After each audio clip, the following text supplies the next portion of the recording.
Hello, beautiful brothers and sisters. Good to see you again on another edition of the Mental Funkyverse Smoking Lounge. Wednesday today, so I had my AI club at Level Up. So today was the first day that we are planning for next week's build-a-thon. So next Wednesday we're doing a build-a-thon, more commonly called a hackathon. I don't think it's that. I don't like hackathon because we're not hacking. We're just, well, this time we decided to do a game, try and attempt to do a small game, indie type game, just an MVP, which stands for minimum viable product, if you don't know. So I won't go too much into the details of that. I'll save that for next week when we've done it, and I'll go a bit more into details of what it is we've decided to build and how we're doing and what the intended end product will be versus what we get on day one. I have some questions from a viewer commenter / commenter. They're from Rachel again. So Rachel has asked me to consider talking about AI and if I think that these data centers are needed or not. What is their purpose apart from the obvious of surveillance?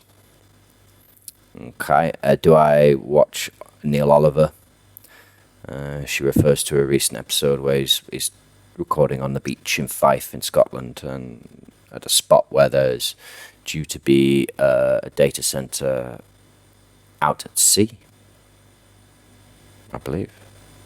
Out at sea. I have to double check that, but it's either out at sea or close. I think they're going to do it out at sea. There's a lot of push now because the ocean is actually,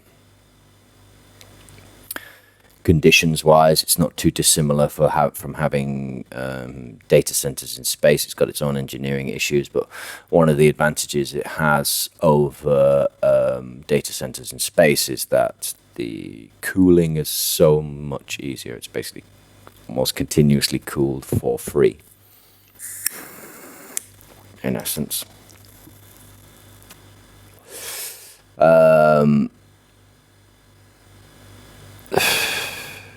Required and the detrimental effect on the wildlife.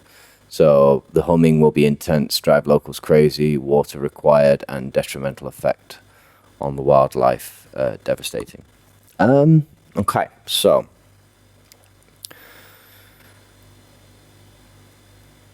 I'll talk about AI in a moment. Let's just address the data centers. Are they needed or not? Well, that's an interesting question because right now, yes, there are not enough data centers to meet the demand. There aren't enough processors, microchips, being built to meet the demand. And bear in mind that is a demand that we are experiencing when only about 3%, maybe 5% now, of the world's population is even using AI. Way less than 5%, probably less than 3%, probably more like 1% are actually using AI effectively, meaningfully, constructively. And even though those numbers are true, already investment in AI infrastructure in particular, which data centers are part of, now exceeds the entire American GDP by like getting close to 10 million or something. Something like 6 to 10 million, something like a trillion, sorry, not million, trillion. So big numbers. A lot of that's credit though. So at the moment, yes, data centers are needed, and probably more data centers are going to be needed.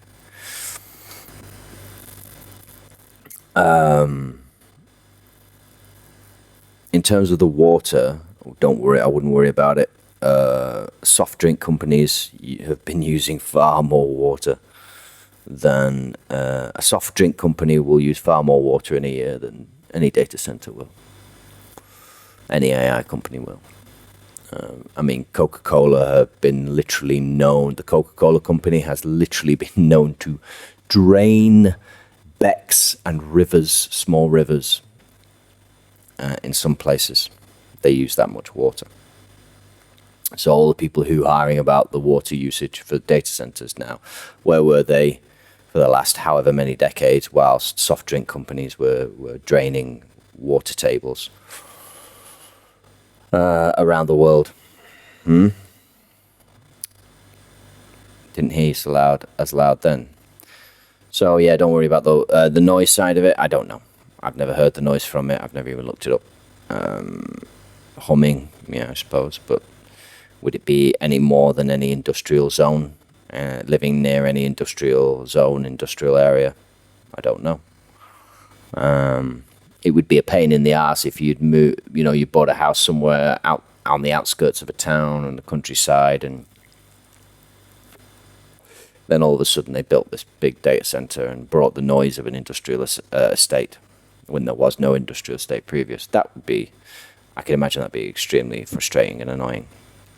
But the other thing is you have to bear in mind as well is that the technology, two aspects of the technology, the computer chip technology itself, are becoming more and more refined. They're becoming smaller and smaller. And then the key second part to that is the power requirements. So at the moment, the projected power requirements are staggering. To be able to meet, for example, Elon Musk's goals and aims for how much power he needs, he's estimating that by the if not by the end of this year, but by the end, certainly halfway through next year, we need to be producing something like 10 times more electricity than human beings have produced in the prior 50 years before. It's crazy numbers. Now, they won't be exact numbers. They'll only be, Musk's estimate. But he's not a stupid guy, so he's not going to be far off the mark. So energy development has finally been left absolutely taken off the hook. It's been allowed to run. Obviously, you've got various different fusion generators now. Companies making fusion generators who've just suddenly, miraculously, within the last 6 months to a year, made leaps and bounds, and suddenly now have functioning energy-producing fusion reactors. The technology that was always 50 years in the future, regardless of when you asked, it was always 50 years from now, 50 years from now. That was the running joke in the world of fusion.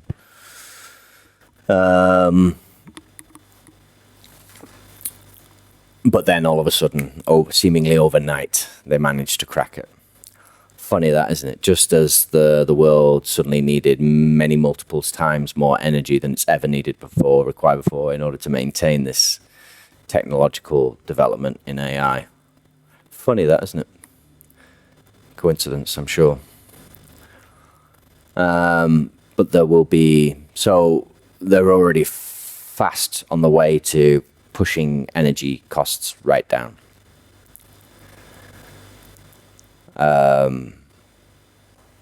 To make the cost of compute go down. Now, the development of AI in this regard is, if it keeps going the way it's going, essentially what we're doing is we're getting better at putting higher and higher and higher amounts of reasoning intelligence onto smaller and smaller and smaller processors, which also happen to be more and more and more powerful and more efficient. and particularly power efficient. So the better the AI, the better the hardware gets for running the AI. So the AI is getting better in and of itself. It's improving all the time. So its reasoning capacity, its intelligence is increasing. The compute power of the new designs of chips that are coming out are way better, jumping all the time in terms of their capacities. And they're also becoming more and more efficient. So we're able to get more, essentially more and more compute power and more at smaller sizes for far less electricity. So there could be a very interesting case that develops over the next couple of years, whereby there are one or two, only needs one major breakthrough, but a couple of smaller breakthroughs will do, which drops the amount of energy required for 3, 4, 5 times the amount of compute and intelligence that's currently available. You see, so what we have available to help us goes up in its power and its effectiveness and its reasoning capacity. At the same time, the amount of literal power, energy required to maintain that goes right down. And so the difference between it's a multiplier in terms of cost-effective intelligence compute. Now, if you couple that with the explosion of energy-generating technologies, which are now being allowed to be developed, fully developed, and to be released,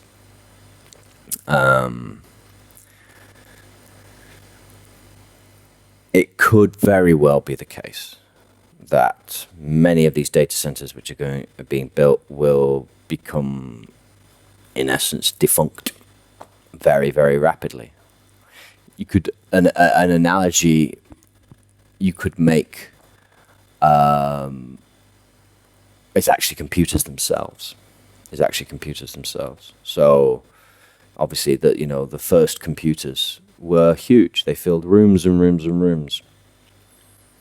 And they had less compute power than a basic modern day calculator. Fast forward to now, less than 100 years. This is the advent of computing, mechanical computing. When was the first processor? I'm not even sure what year the first processor was.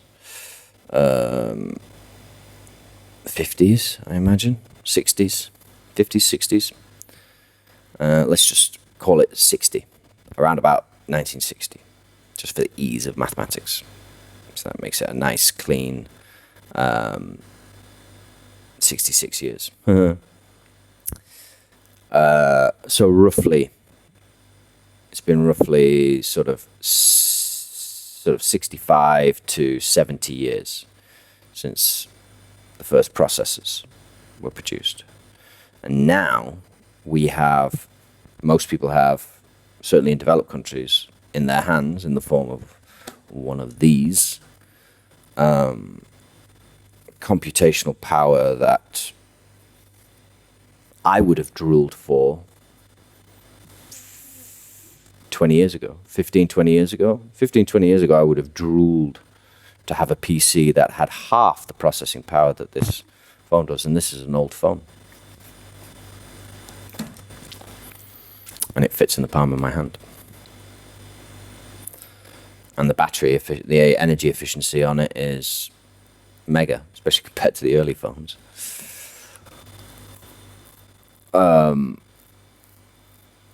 AI is going to go the same way, and the infrastructure required for AI. So it could it could be that it won't be 60 years. It could be that 10 years from now, the entire computational processing power and intelligence level that required a huge data center that had all of these quote-unquote negative effects, loud, big, ugly, water usage, all of this sort of stuff, could potentially be shrunk down to the size of a phone. a car, even a house, a single house, would be a huge, massive development of what is currently required and what's needed right now for that same level of compute. And some people might say I'm talking fancifully here, but they say that. But 5 years ago, they may have also said that AI that we could talk to and it could do things for us on automated at a degree level. They may have said that that was 1 or 2 decades at least in the future. Fast forward 5 years and we are edging ever closer to superintelligence already, because of the curve of development is exponential.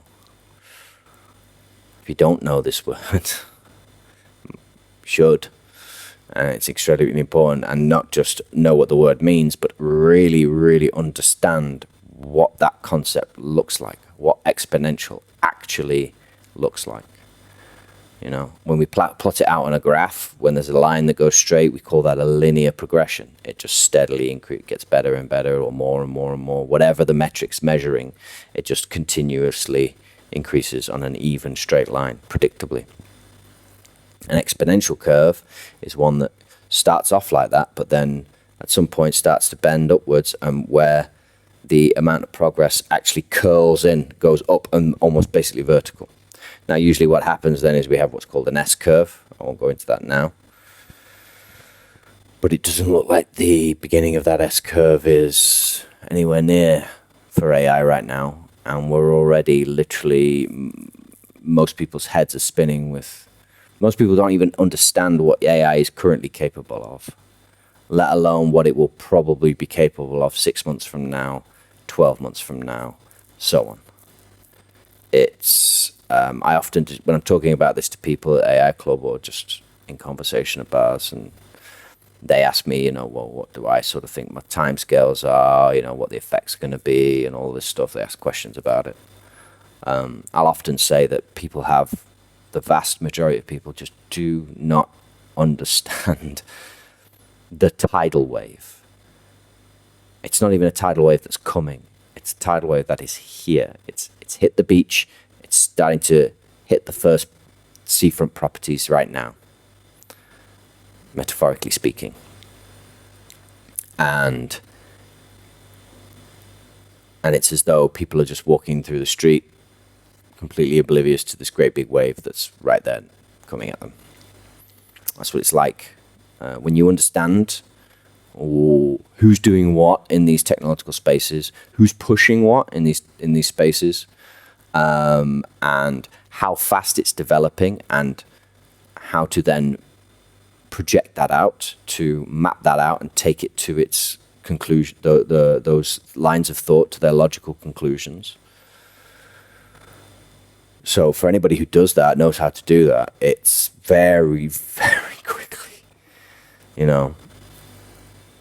To say what the world is going to be like a year from now or 2 years now is just the variability, literally hour to hour, the variability and potentiality of futures, timelines, developments, just becomes more and more and more murky, becomes more and more clouded. Clouded is the force. Something like that, you know. It's like, we can't see through it. And that's what the singularity really means. If anybody who's heard this term being bandied around and you've not really had a satisfactory explanation of what the singularity is, it's a point at which things change and progress so rapidly that it becomes impossible to reasonably or realistically predict anything that's coming after it, because it's so way out of what we've ever known before, what we've ever experienced before. And, you know, that's the thing with exponential curves. You know, exponential curves at some point the development of, and the doubling of intelligence and the doubling of capacity and potential, it used to be Moore's law, which dictated the development of computer chips, processors. And Moore's law simply stated that every 18 months processors will double in their speed, their capacity, capability, and so on and so forth. And for many decades, that was true. Roughly every 18 months, Pentium would release a new chip, NVIDIA would release a new chip. Usually the processing capacities would double every 18 months. But now Moore's law is out the window. 18 months in the AI world probably works out to somewhere in the region of about 6 weeks, 7 weeks, maybe.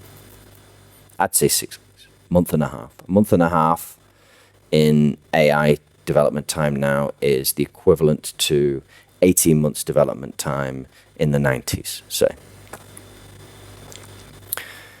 And it's not slowing down. It's not slowing. It's not going to stay at 6 weeks. It's going to drop to 3. It's going to drop to 1.5.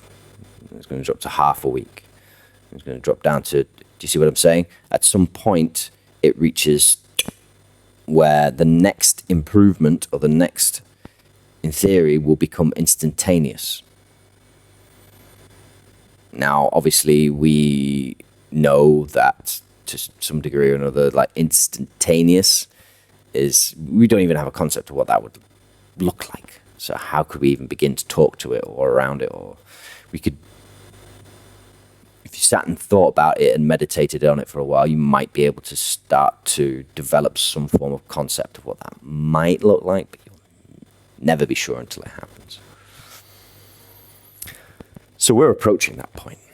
We're not approaching that point in 2040 or 35 or even 2030. We are approaching that point.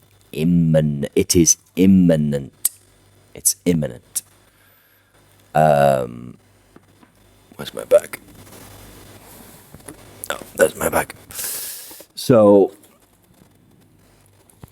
brace yourselves. Brace yourselves. Now,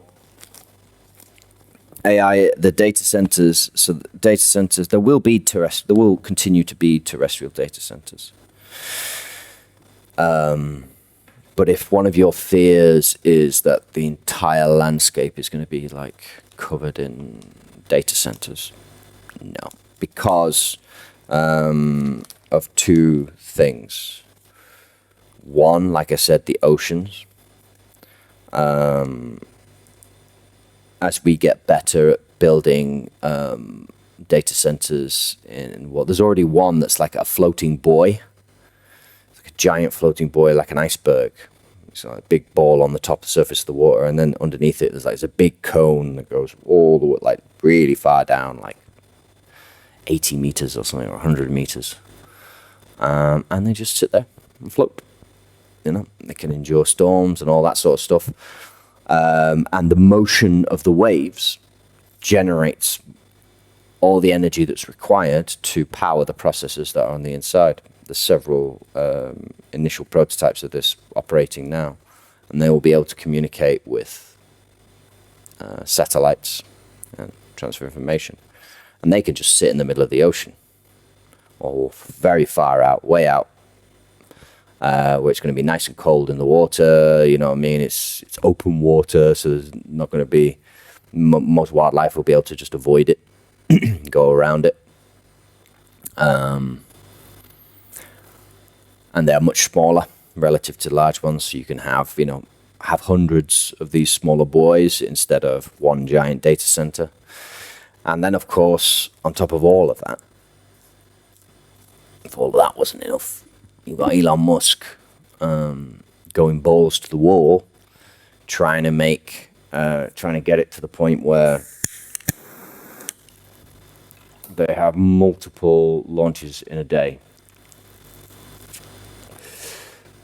And I believe the calculation was they were wanting to have, if you worked out the amount of launches that was required in a year, it was like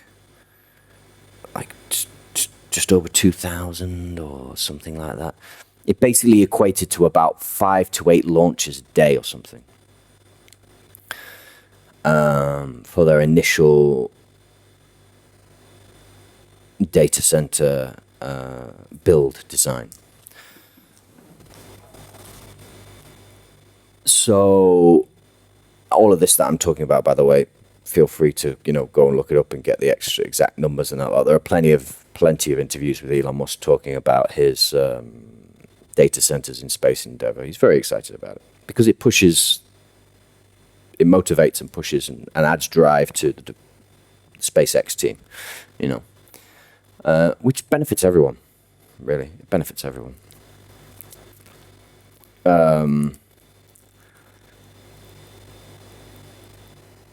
Once he gets that, once he figures that out, then although there will be data centers and data center technology, terrestrial surface data centers, it will just become far more cost effective, and it will become far more convenient and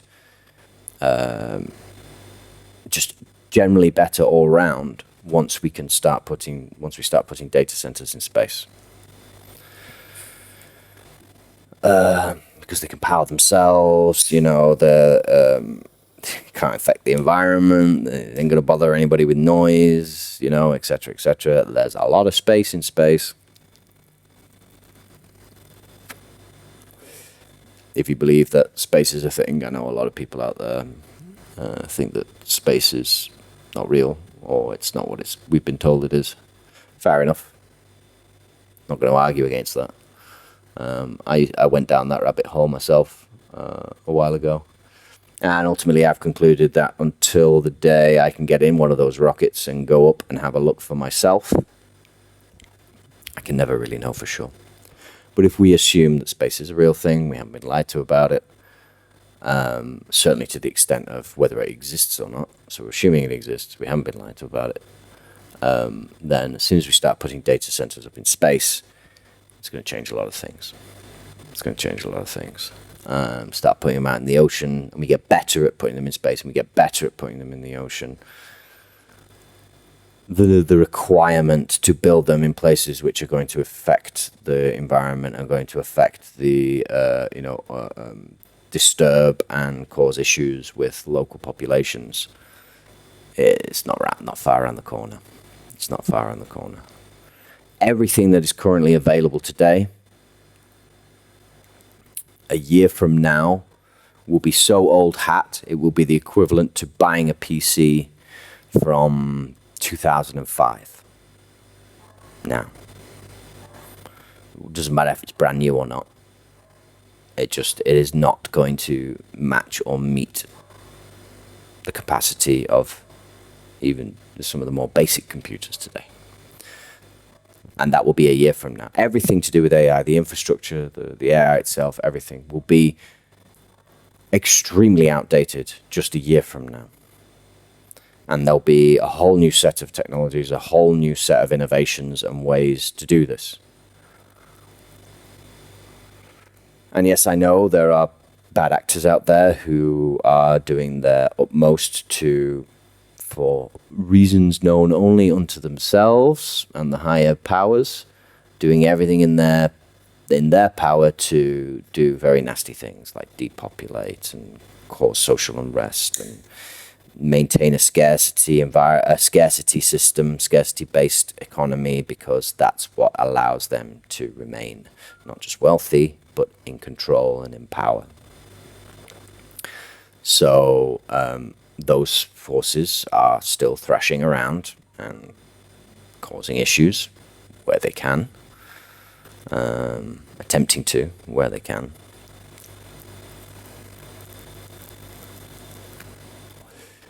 But the weight of history and the momentum of history and the rate of speed of technological change, because bear in mind, a lot of the people who are most of the people who are developing these technologies, they're not bad actors, they're not maligned, they're just computer geeks, computer nerds, engineers, electrical engineers, The people who like to build stuff and create stuff and develop stuff. They're just people who are obsessed with technology and developing more technology and seeing that technology being brought out into the world and used. That's their drive and that's their pleasure. The fact that they earn so much money, quote unquote money, doing so is just a happy side bonus for them. Many of these guys are being driven by their own internal drives, which is the interest in the thing that they are doing, they're creating, the industry they're working in. I would say most of them are not bad actors, and they're certainly not intentional bad actors. They may be so engrossed and so involved in what they're doing that they completely, they're naively aware of how their work maybe is or may be manipulated to, detrimentally manipulate other people, the vast majority of people, for the benefit of a few. But that whole system being of a detriment to the many just to benefit the few is crumbling. It's crumbling. It's all breaking down.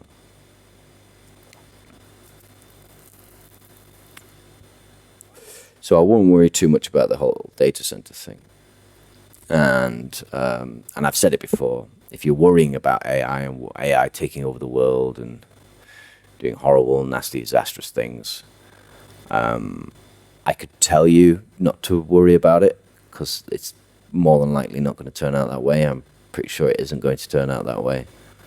But those would just be words.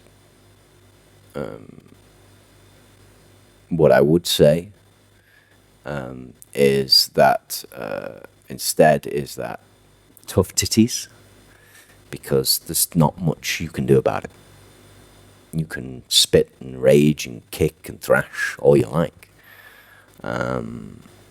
Curse the sky and the world and whoever you wish, but it's not going to stop the train that is AI. It's not going to stop the infrastructure development that surrounds AI. It's just not going to happen. So whether you like it or not, it's here, it's staying, and it's going to develop and grow.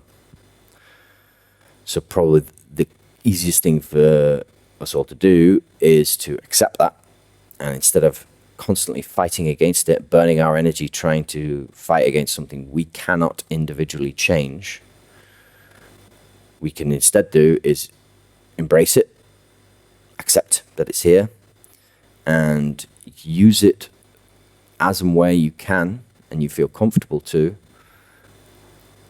applying it to your life to increase the efficiency, the effortlessness, the effectiveness, everything of your life. Okay? How efficient you are, how effective you are, how effortless things can be made in your life. Because the easier things are in your life, the more effortless you can make it in life, the more time you can dedicate to deeper ponderings, to doing inner work, to actually considering things that you might potentially be able to do as an individual that might actually create an effective ripple and expand out when an opportunity arises. But don't get caught in the trap of being in despair about the fact that there's no opportunity and there's nothing arising and it's all going to come and take over. There's no point. You're just a dog chasing its tail, which is amusing for a while, but then becomes annoying, and you're just going to wind yourself up, literally. So embrace it in any way you can. At the very least, accept it and let go of it and just ignore it. At the very least, just accept it. It's coming. It's nothing you can do about it. And you don't have to embrace it, but just stop fighting against it, because there's no point. There's no point. There's too much at stake for the development of AI to even slow down, let alone stop. And then once you've done that, you can focus on either using it to make your life easier and better, so free up your time, help you to become more comfortable so you can address the deep things, the more meaningful things, and engage in maybe some of the more productive and positive things that enable your highest frequency, that enable your highest good, that you enjoy and connect with, and develop your own local community, your own local groups, whatever, your circles that you click and vibe with. Tribalise, pull together resources, pull together ideas, pull together work time, pull together everything, pool it, and then work together as a family, as a team, as a company, as a whatever, however you want to frame it, as a tribe, as a clan, but work together in alignment with shared resources, and you will be miles ahead of everybody else. You'll be in an extremely strong position. And whether you use AI to do that or not, doesn't matter. That will already automatically, if you do use AI to do that, I think it will put you in an even better position for what's coming. But you ain't going to stop it. So get that out of your head. If it gets stopped, it will be from an out of field event, a black swan event or whatever, something that comes completely from out left field. Literally, divine intervention is about the only thing that will stop the development of AI right now, and maybe that will happen. I don't know. Again, I'm not a prophet, nor am I a fortune teller. I'm just a man who used to be human, who's not even sure if he was ever human, actually. But that's a discussion for another day. So I hope that addresses some of your questions there, Rachel. Probably land my plane on that one there, because, I mean, I could just keep going on. There's a lot of things I could say about this, but at some point you end up saying the same things multiple times, just in different ways. I don't really want to do that.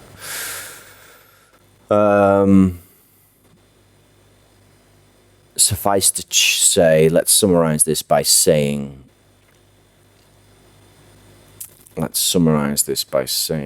the rate of change at this stage in human history, the development of human society, is so fast and is increasing speed.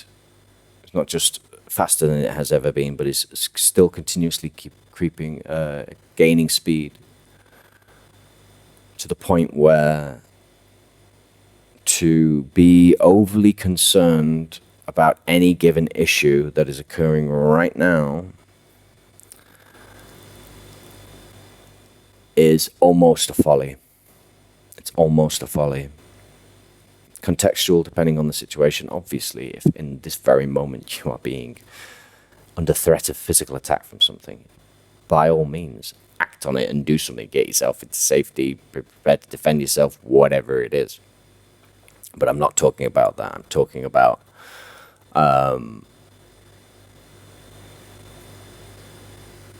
for example, here, the data centers. That right now is one of the big issues of today.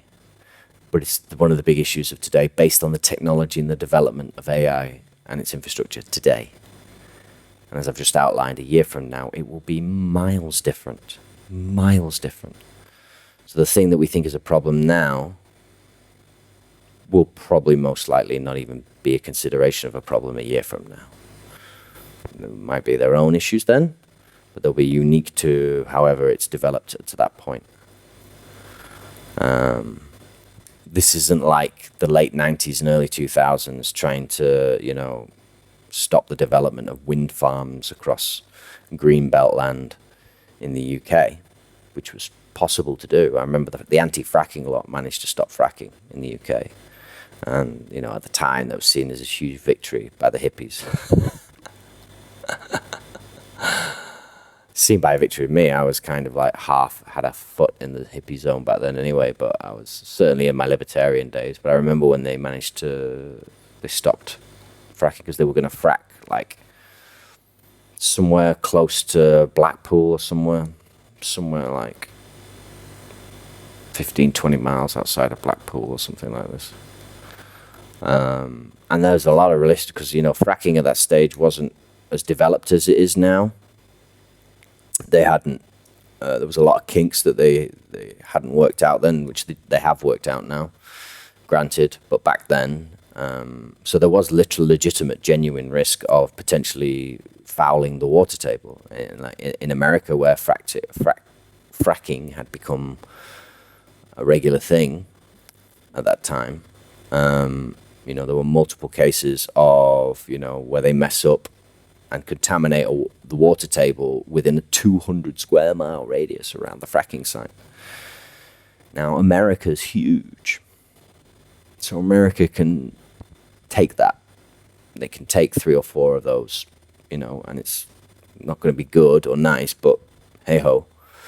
The UK, 200 square miles in the UK, that's a huge chunk of the UK that is now has its water table poisoned. And you can go back in the records and look, there were people who were like 30, 40 miles away from a fracking site in Texas, and they could turn their water taps on, and they could put a flame to the tap, and the water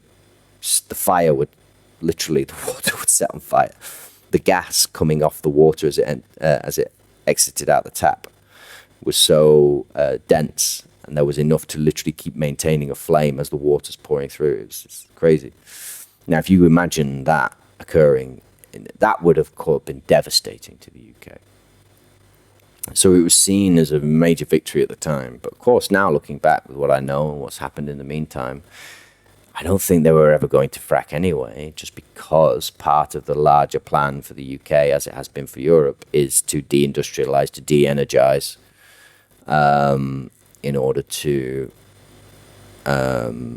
replace the population. So actually, now that I understand that, now I've seen that, I can look back and go, oh, right. The reason they stopped the fracking is the same reason they stopped drilling in the North Sea, is because they wanted the UK to become energy starved and to become dependent on external sources. Dependency, basically. Greater and greater dependency, greater and greater suppression through poverty. That's very clear now. Fast forward 15, 20 years and you see, right, okay, I get it. Wasn't really a victory for the hippies. It was just a placation for them. They were just placated by the government doing what it was probably going to do anyway, because of its further long-term plans for the native population of the country. So yeah, interesting times as ever.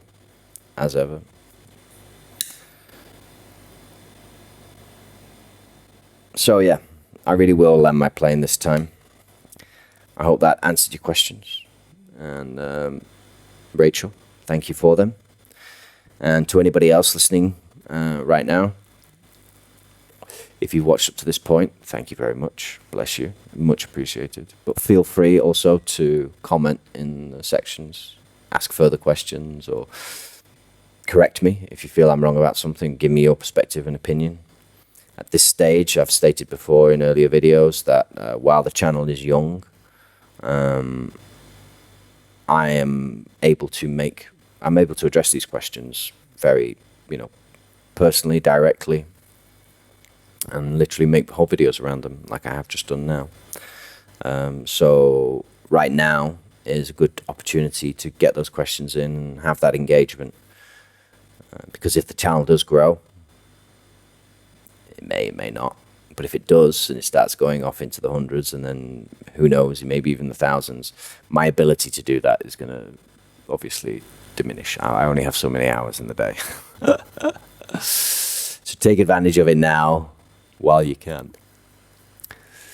So you can say, I talked to him before he was famous. Oh, fame, what an abstract idea. Anyway, so thank you, ladies and gentlemen, beautiful brothers and sisters. It's been a pleasure. I look forward to seeing you on the next installment of the Mental Funkyverse, be it a normal or a smoking lounge. So as ever, be safe and be well. Until next time.